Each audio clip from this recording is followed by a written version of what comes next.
Friends, এই দেখুন, এটাই হলো আমার ছাদের মিনি পুকুর, ছোট্ট পুকুর। এখানে কিছু মাছ ছাড়া আছে। এই যে একটা গোল্ডফিশ আছে, তারপরে জাপানি কই আছে, মিল্কি আছে। এখানে মূলত আমি পদ্ম গাছ করি। তো পদ্ম গাছগুলো এই শীতকালে দেখলাম সব মরে গেছে, আবার গরম পড়লে দেখি খুব পাতা গজায়।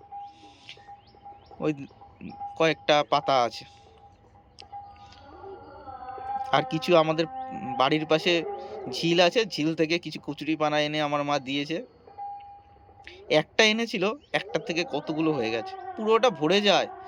আমি আবার ফেলে দিই, আবার দুটো করে রাখি, আবার ভরে যায়।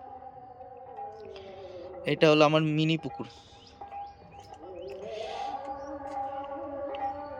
এর পরের বছর না পদ্ম ফুল ফুটলে তখন আপনাদের সাথে শেয়ার করব যে কত সুন্দর। এখানে একটা সাদা পদ্ম আছে আর একটা পিঙ্ক কালারের পদ্ম আছে, যেটা স্ট্যান্ডার্ড কালার পদ্ম।